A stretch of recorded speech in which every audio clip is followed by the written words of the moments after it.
동일한 본문에서 성령님은 왜 세상을 책망하시는가라는 제목으로 교제를 하겠습니다.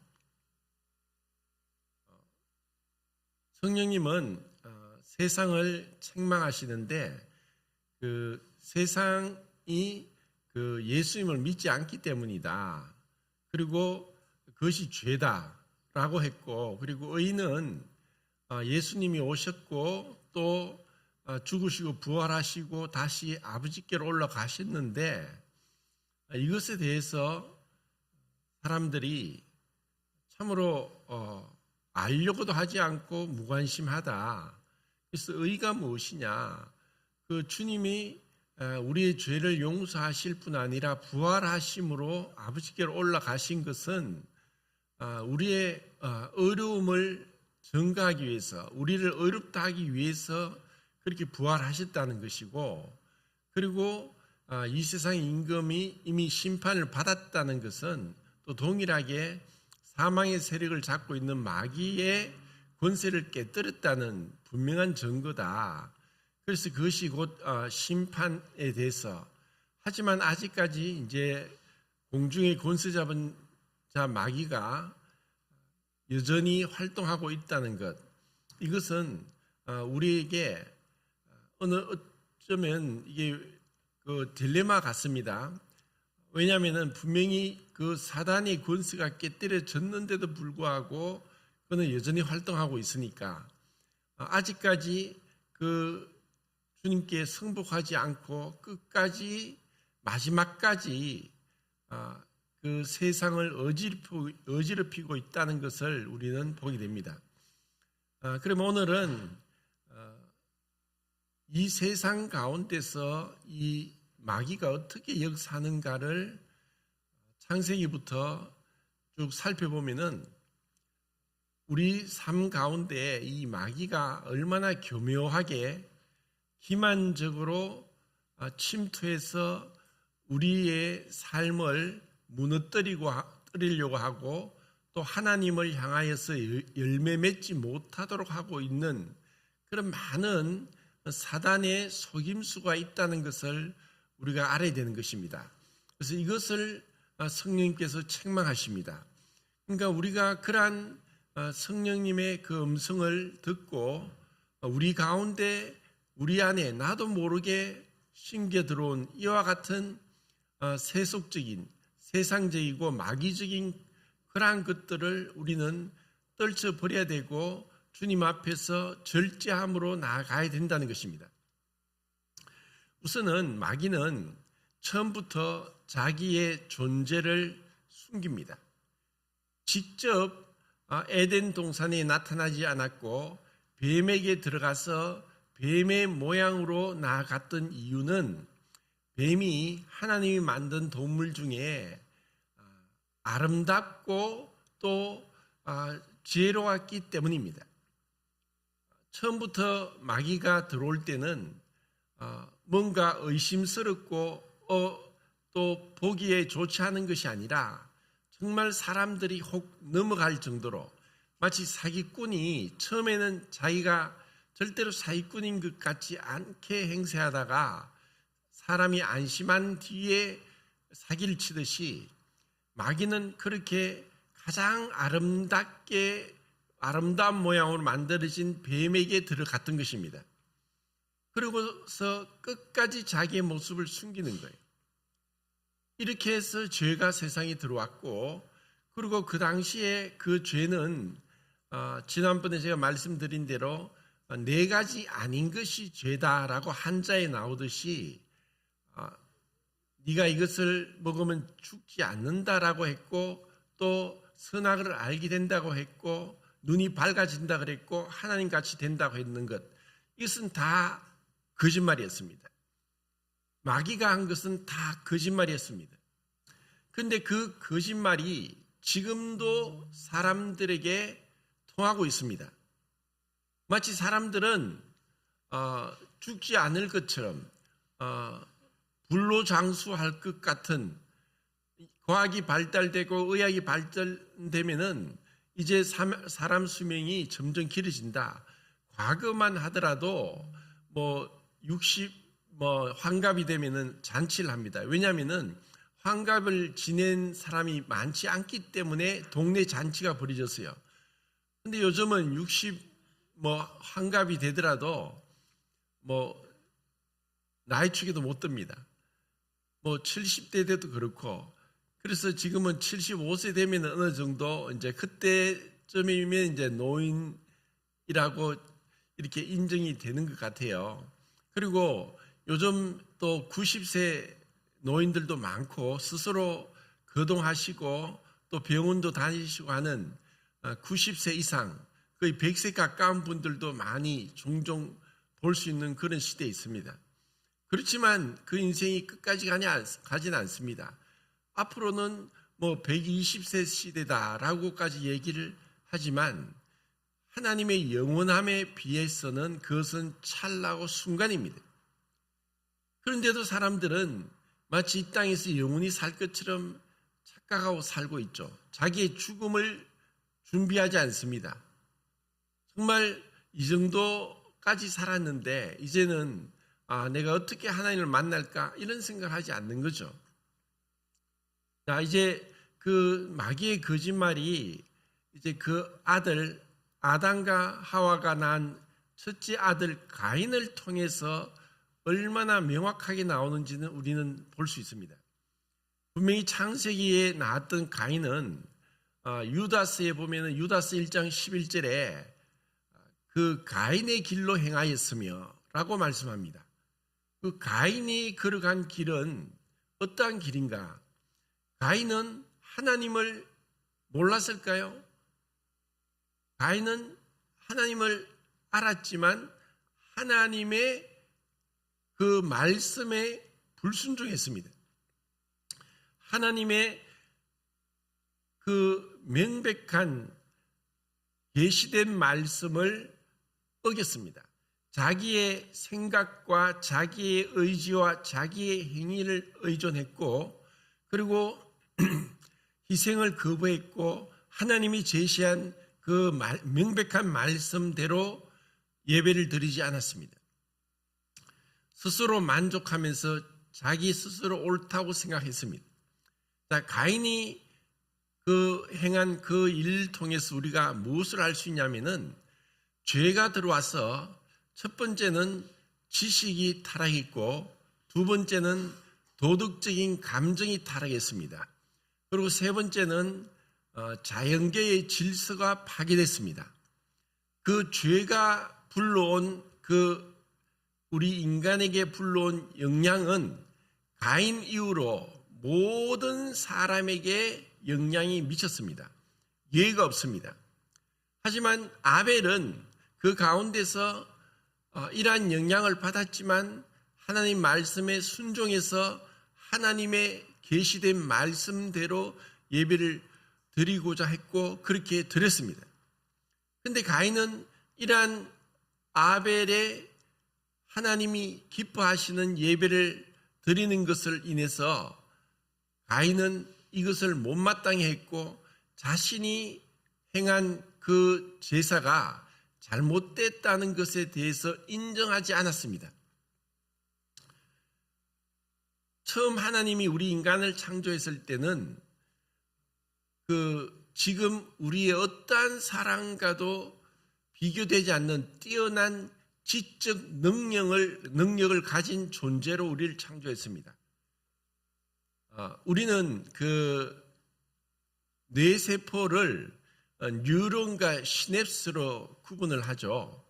뉴런이 몇백억 개가 되고 또 시냅스가 몇 조 개가 된다고 할 정도로 우리 상상을 초월할 정도로 그 우리의 생각, 말, 또 감정을 느끼는 것, 또 기억하는 것, 또 연상하는 것, 어떤 일을 추상적으로 생각하는 것, 이러한 능력들이 우리 뇌에서 일어나고 뇌세포인 뉴런과 시냅스에서 이러한 놀라운 일들이 일어나도록 하셨습니다. 그런데 지금 사람은 어떤 누구도 자기가 가지고 있는 뇌세포의 10% 아니 5%도 사용 못합니다. 그러면 나머지 그거는 그냥 그저 주어진 거고 아무 쓸모없는 것이 아니라는 것입니다.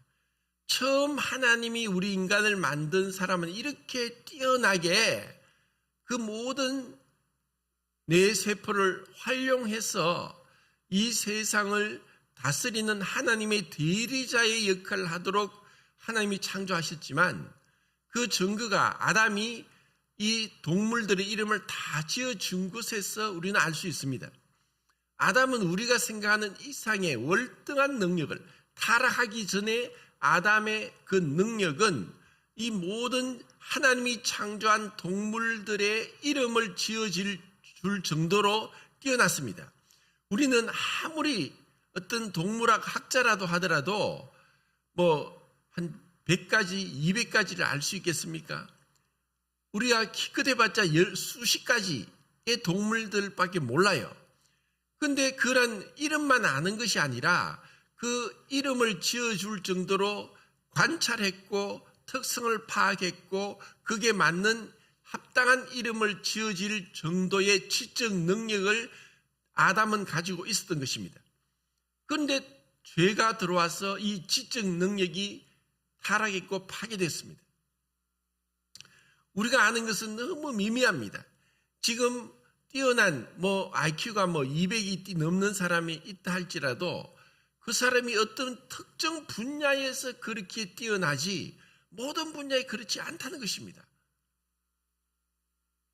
하나님은 우리를 놀랍게 창조했는데 이 죄가 들어와서 이렇게 비참할 정도로 우리 인간은 육체가 되었습니다.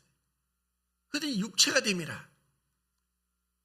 우리는 하나님의 형상과 모양대로 지음받은 뛰어난 존재인데 하나님과 교제하고 하나님이 이 세상을 창조하셔서 이 세상을 다스리는 하나님의 권한 대행자로서의 역할을 해야 되는데 우리가 지금 이 세상을 다스립니까? 그냥 마지못해 두려움 가운데 조그마한 벌레나 곤충이 오더라도 무서워서 정말 도망갈 정도로 이렇게 우리는 어리석을 정도로 미련해졌습니다. 그렇기 때문에 가인은 하나님을 어느 정도 알고 있었지만 하나님이 원하시는 그러한 제사에 대해서 알고서도 행하지 않았던 자가 가인이었습니다. 이것이 가인의 길입니다.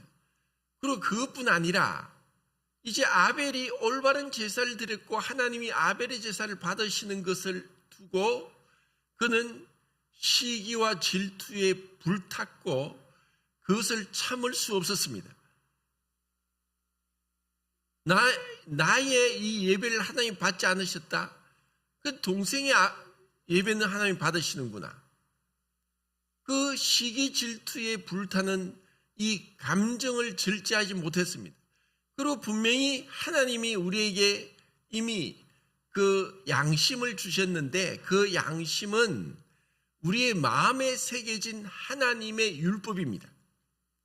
마음에 새겨진 하나님의 율법으로 우리에게 옳고 그름을 판단하게 하셨고 아름답고 또 사랑스럽고 그리고 정말 그 슬픔도 아는 이러한 아름다운 도덕적인 능력과 감정을 주셨는데 그것에 대해서 도덕적인 감정이 타락하다 보니까 참을 수 없는 자신의 그 분노, 시기, 질투를 인해서 아벨을 죽이기까지 했다는 것입니다.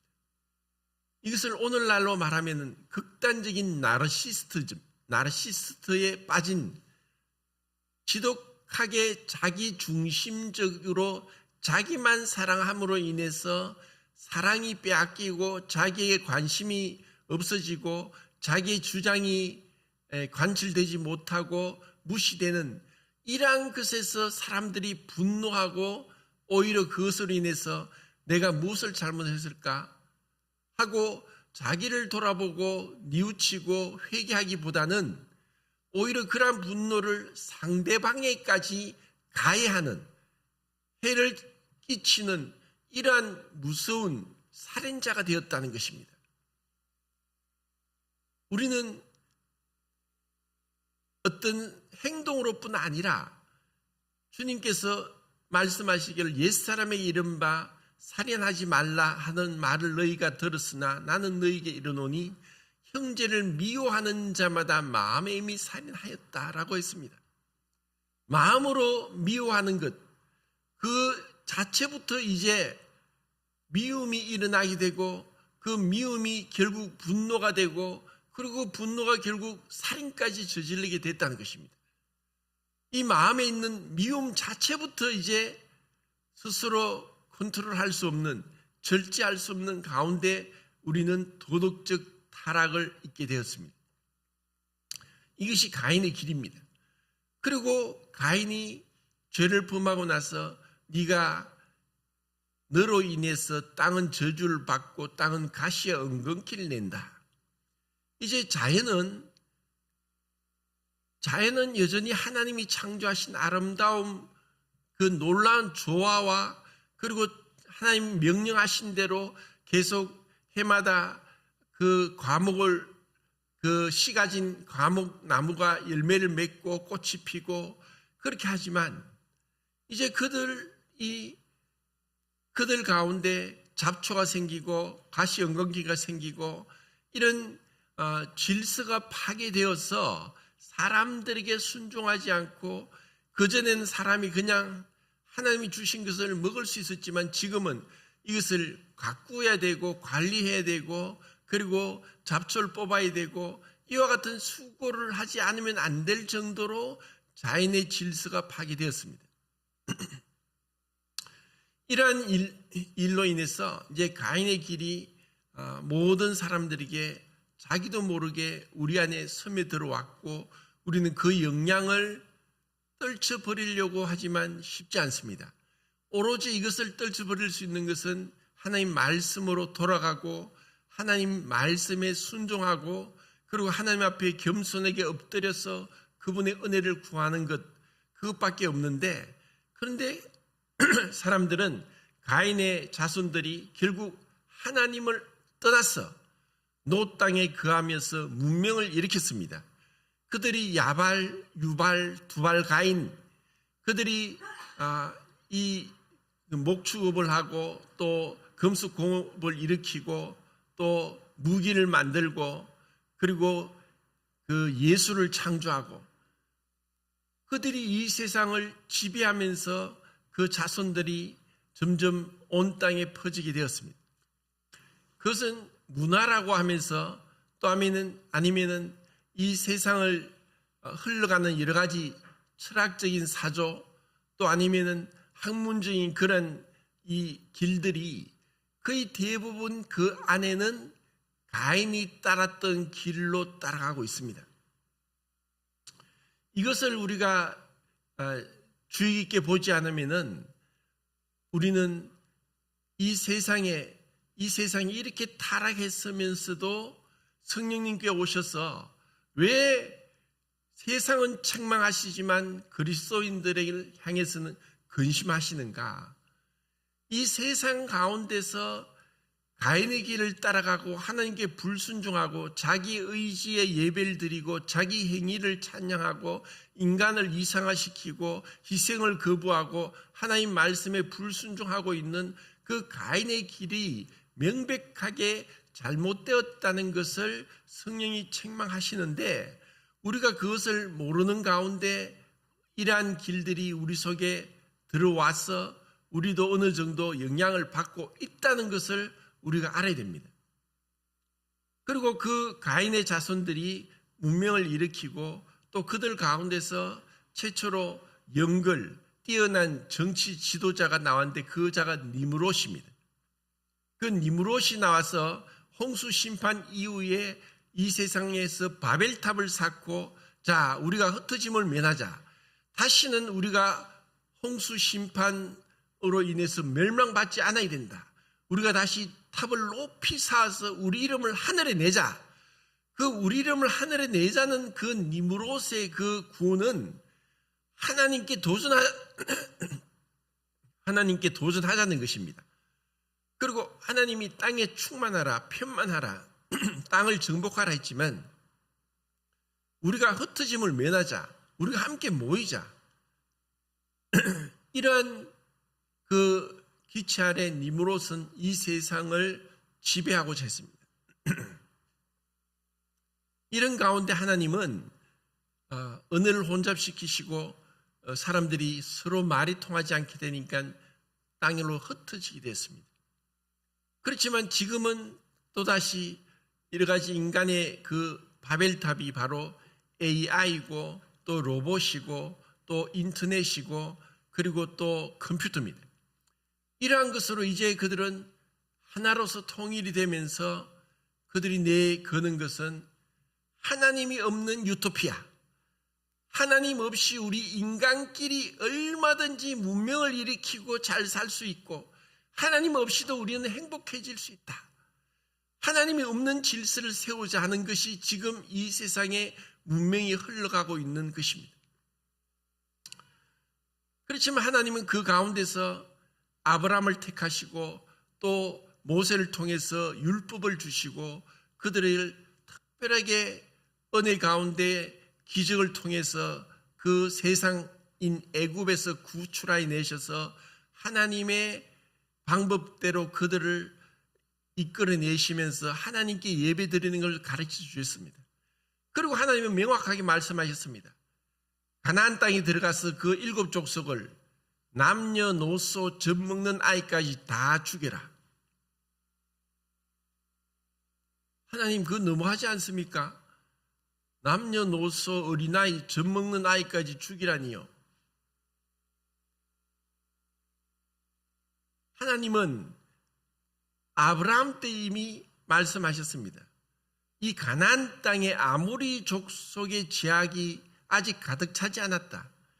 이들의 죄악이 이미 그들 가운데서는 하나님은 없었고 그들이 오로지 이 땅에서 이 땅의 어떤 그들이 원하는 욕망대로 그들이 타락한 도덕적인 감각 그리고 타락한 지적인 능력을 가지고 하나님 없이 그들 마음대로 짐승과 같이 살아가고 있는 그러한 자들이었습니다. 하나님이 그들을 심판하셔도 되는데 하나님이 그들의 심판을 보류하셨을 뿐입니다. 그리고 그 심판을 그 야곱의 75명의 가족이 애굽에 가서 400년 동안 그들이 거대한 민족이 되면서 이들을 구출해내시고 이들을 통해서 가나안의 7 족속이 하나님을 떠나서 다른 신을 섬기고 우상 숭배하고 온갖 죄악을 짓는 자들을 심판하도록 하나님이 계획하신 것입니다. 우리는 생각할 때 하나님 말씀이 우리의 기준과 우리의 생각에 맞지 않는다고 할 때 하나님이 잘못된 것이 아니라 우리가 잘못되었다고 우리가 무엇이 문제인가라고 돌아봐야 되는데 단순히 이 세상 사람들은 자신들이 생각할 때 야, 하나님이 우리를 구원하는데 왜 그렇게 십자가 말고 없나? 그 너무나 미련한 짓 아닌가? 이렇게 판단합니다. 그 안에 담긴 깊은 뜻을 헤아리려고 하지 않습니다. 그리고 하나님께서 그 가나안 7 족속을 다 죽이라. 그리고 그들이 출애굽했을 때 출애굽 17장에서 아말렉 족속과의 싸울 때 하나님이 아말렉 족속과 하나님이 영영이 대대로 싸우겠다. 아말렉이 나타내는 것은 우리의 육신입니다. 아말렉은 하나님이 대대로 싸우겠다. 결국 우리 안에 이 육신적인 것은 육신적인 죄악은 하나님께서 용서하실 수 있는 것이 아니라 죽여야 된다는 것입니다. 그래서 우리를 십자가에 우리의 옛사람이 예수와 함께 십자가에 못 박혀 죽인 겁니다. 그 죽이지 않고는 안 되는 그 죄의 본성의 추악함을 하나님은 알고 계시기 때문에 그 아말렉과 대대로 싸운다. 그리고 가나안 7 족속을 다 멸해라. 남녀노소 어린아이 젖먹는 아이까지 다 죽여라. 이것에 대해서 우리가 우리 식대로 그것을 생각했으면 절대로 안 됩니다.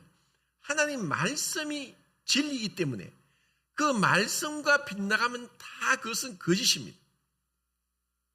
자, 이렇게 해서 이스라엘 백성을 구원하셨지만 그들 가운데 또 어떤 우상 숭배가 들어왔냐? 바알 숭배가 들어왔습니다. 바알 숭배. 그리고 이러한 바알 숭배와 직접적으로 대적하고 싸웠던 한 인물이 엘리야입니다. 450명의 바알 제사장과 그 열왕기상 18장에서 엄청난 영화 같은 그러한 드라마틱한 전쟁이 거기서 벌어집니다. 450대 1의 전쟁입니다. 그렇지만 그 엘리야는 하나님만 바라봤습니다. 하나님을 의지했습니다. 그 사람의 수에 흔들리지 않았고 하나님만 바라보면서 담대하게 그 전쟁에서 승리합니다. 그런데 그 바알 숭배가 무엇입니까? 바알 숭배는 지금 옛 이야기고 이스라엘 백성들에게 있었던 것이고 우리와는 상관이 없습니까? 왜 이후로 계속해서 이스라엘 백성은 바알 숭배로 돌아갔습니까? 왜 그들에게 이 바알 숭배자를 그렇게 처단했는데 완전히 다 죽였는데 왜 그들은 이후에 계속해서 바알 숭배를 떨쳐버리지 못했습니까? 그럼 우리 그리스도인에게는 지금 오늘 신약 교회 안에는 바알 숭배가 없습니까? 바알 숭배가 얘기하는 것은 타산과 풍요입니다. 번영입니다.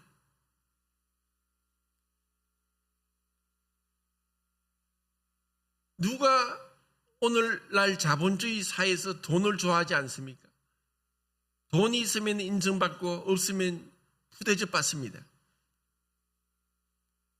돈이 있으면 그래도 능력자로 인정받고 그래도 교회 안에서도 부자교회, 가난교회가 차별이 됩니다. 교회 안에서도 연봉이 높은 사람, 그렇지 못한 사람 이런 것이 은연중에 차별이 되는 거예요. 왜 우리에게 이렇게까지 세상적인 기준으로 판단하고 그렇게 사람들을 그 나름대로 이 분류하는 이러한 모습들이 우리 안에 있는 것은 이것은 성경적이지 않습니다. 주님 이 땅에 왔을 때 어땠습니까? 참으로 보잘것 없었습니다. 주님은 그 당시에 어떤 학문도 배우지 않았어요. 그 목수의 아들로 30년 동안 살았어요. 30년 동안 목수의 아들로 사시면서 누구 하나 주의하지 않았어요. 근데 주님은 30년이란 그 세월을 왜 그렇게 오랫동안 그렇게 어떠한 기록도 없이 30년이라는 세월을 그렇게 우리가 생각할 때 허비하셨을까? 아니면 주님이 바로 30년 동안 그렇게 사역에 있으면 더 큰 역사를 이루지 않았을까?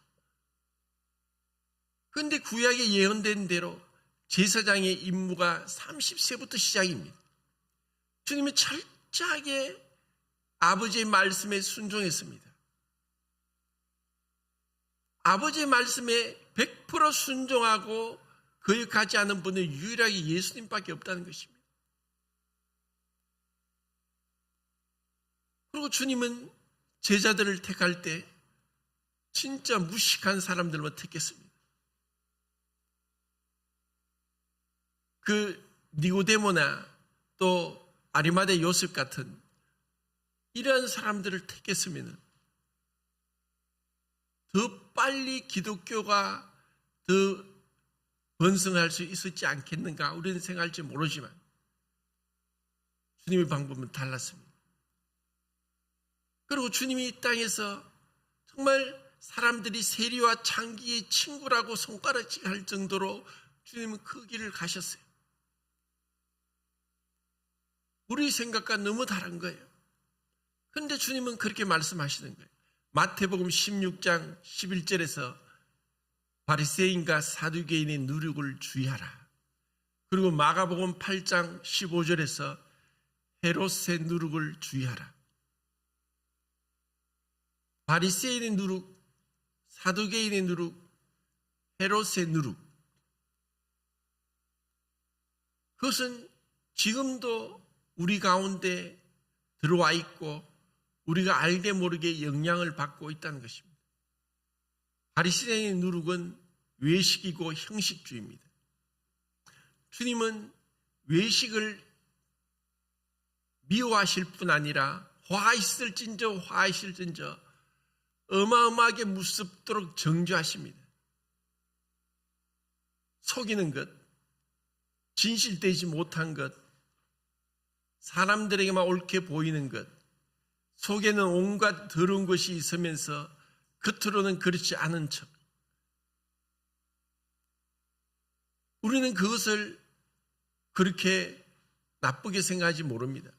우리의 기준에는 가장 큰 죄는 살인죄고 가장 작은 죄는 거짓말하는 죄다라고 우리는 나름대로 평가를 하고 있습니다. 하지만 주님은 바리새인의 거짓을 가장 책망했습니다. 심지어 독사의 새끼들이라고까지 할 정도로 그 거짓을 책망했던 것입니다. 우리는 믿음 가운데 있다고 하지만 시간이 지나면서 어느새 모르게 형식에 빠지게 되고 외식에 빠지게 됩니다. 모양은 있지만 실체가 없을 수 있어요. 내가 예배는 드리고 그리고 일요일 날은 다른 데 가지 않고 교회 가고 예배를 드린다 할지라도 주님은 우리의 외모에 속지 않습니다. 내 마음이 얼마나 진실되게 하나님 앞에 나오는지, 내가 여기 앉아 있지만 내 마음은 여전히, 제가 지금 여기 있어도 성도님 얼굴이 하나도 안 보입니다. 누가 자꾸 저에게 얘기를 해줘요. 말씀 시간에 말씀 안 듣고 휴대폰 보는 사람이 있다고. 저는 몰라도 주님은 알아요. 말씀 시간에 늦게 오고 또 딴 데로 가고. 제가 처음 구원받고 나서 교포에 갔습니다. 저는 하나님께 예배 드리고 싶었어요. 그래서 정말 성경에 나온 교회가 어디 있느냐 하고 대구에 있는 교회를 투어를 했어요. 매주마다 이 교회 갔다 저 교회 갔다. 근데 교회 가면은 사람들이 예배 시간에 지각하는 사람도 있고 늦게 다리 꼬아 앉아 있는 사람도 있고 어떤 사람은 껌 씹는 사람도 있고 어떤 사람은 잡담하는 사람도 있고 어떤 사람은 조는 사람도 있고 저는 이해가 안 됐어요. 어떻게 살아계신 하나님께 예배를 드리는데 사람 앞에서도 하지 못할 이런 무례한 짓을 하고 있는 것을 보고 저는 충격을 받았어요. 어떻게 이런 예배를 하나님 받으시겠느냐. 말라기에서 나오지 않습니까? 너희가 드리는 것, 눈먼 것, 병든 것, 저는 것, 너희 총독에게 드려봐라. 너희 총독이 받겠는가?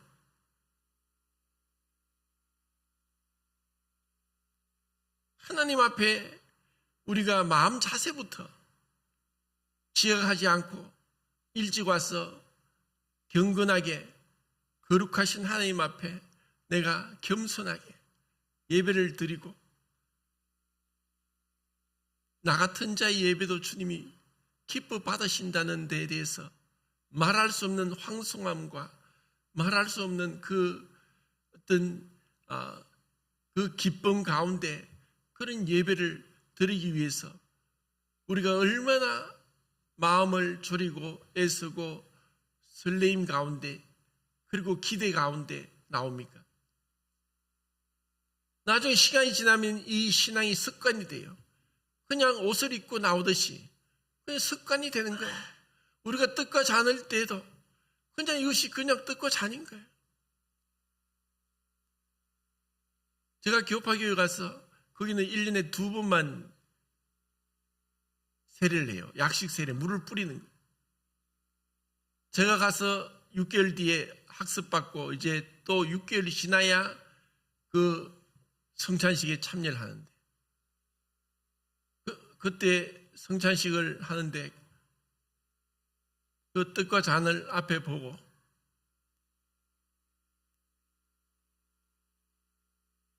그냥 눈물이 하염없이 흐르는 거예요.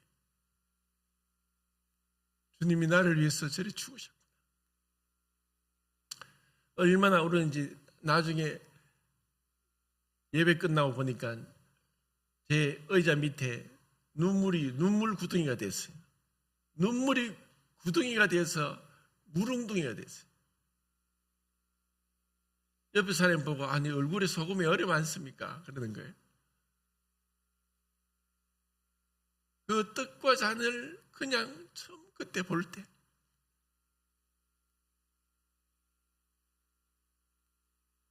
그 주님이 나를 위해서 죽으셨다는 것, 그것을 생각할 때 어떻게 하나님 앞에 감동이 되지 않을 수 있겠어요. 그런데 우리가 매주마다 만찬 예배를 드리는 게 이 참된 주님과의 그 깊은 교제와 주님과의 그 사귐이 없다면 형식이 되는 거예요. 그냥 뜯고 잔 그냥 떼는 거예요.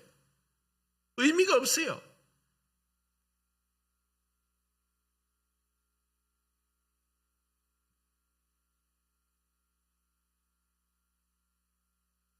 시간이 벌써 됐나요?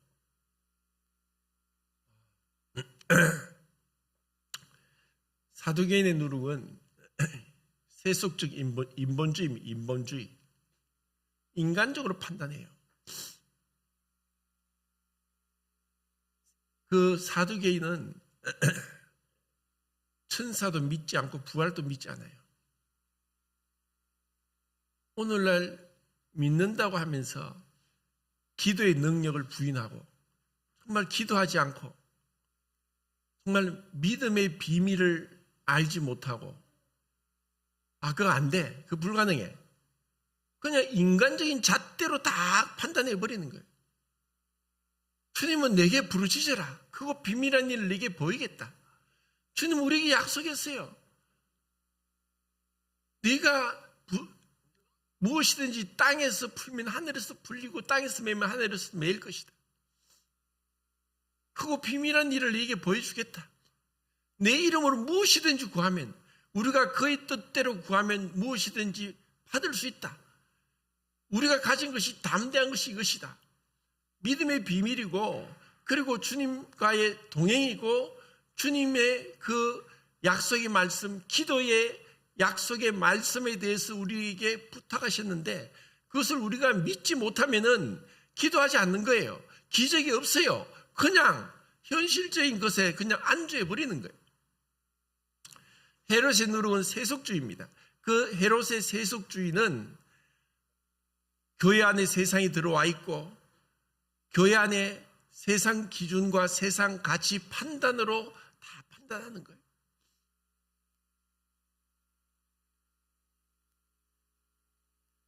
세상적인 그러한 눈으로 교회도 보고 성도도 보고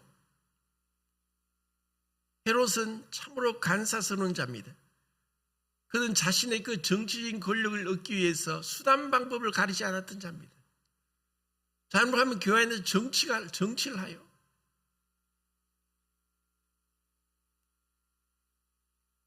자, 이와 같은 누룩들이 들어와서 지금 우리 가운데 많은 제가 정말 오늘 얘기하고 싶었던 것은 천주교 그리고 온갖 이단들은 다 제쳐두고 이슬람교 그리고 공산주의 그리고 뭐 뉴에이지 포스트 모더니즘 그리고 세속주의 인본주의 그리고 우리 가운데 너무나 만연해 있는 요가나 또 그 단전호흡 이런 모든 것들 이러한 가운데서 그것은 하나님이 미워하시는, 하나님이 성령님께서 책망하시는 그와 같은 것들이 숨겨져 있다는 거예요. 뭐가 잘못됐느냐? 그것을 조금이라도 들여다보면은 이거는 완전히 성경과 빗나갔다, 이것은 아니다 하는 것을 알게 돼요. 그러한 무서운 것들에 대해서 알면 알수록 우리가 가지고 있는 성경의 진리, 우리가 믿고 있는 진리, 이것은 단순하지만 아름답고 숭고하고 위대한 거예요. 그리고 이것을 우리가 끝까지 퇴색하지 않고 믿음 안에서 끝까지 우리가 이것을 지속적으로 주님 올 때까지 우리는 지키고 나가야 되는 거예요.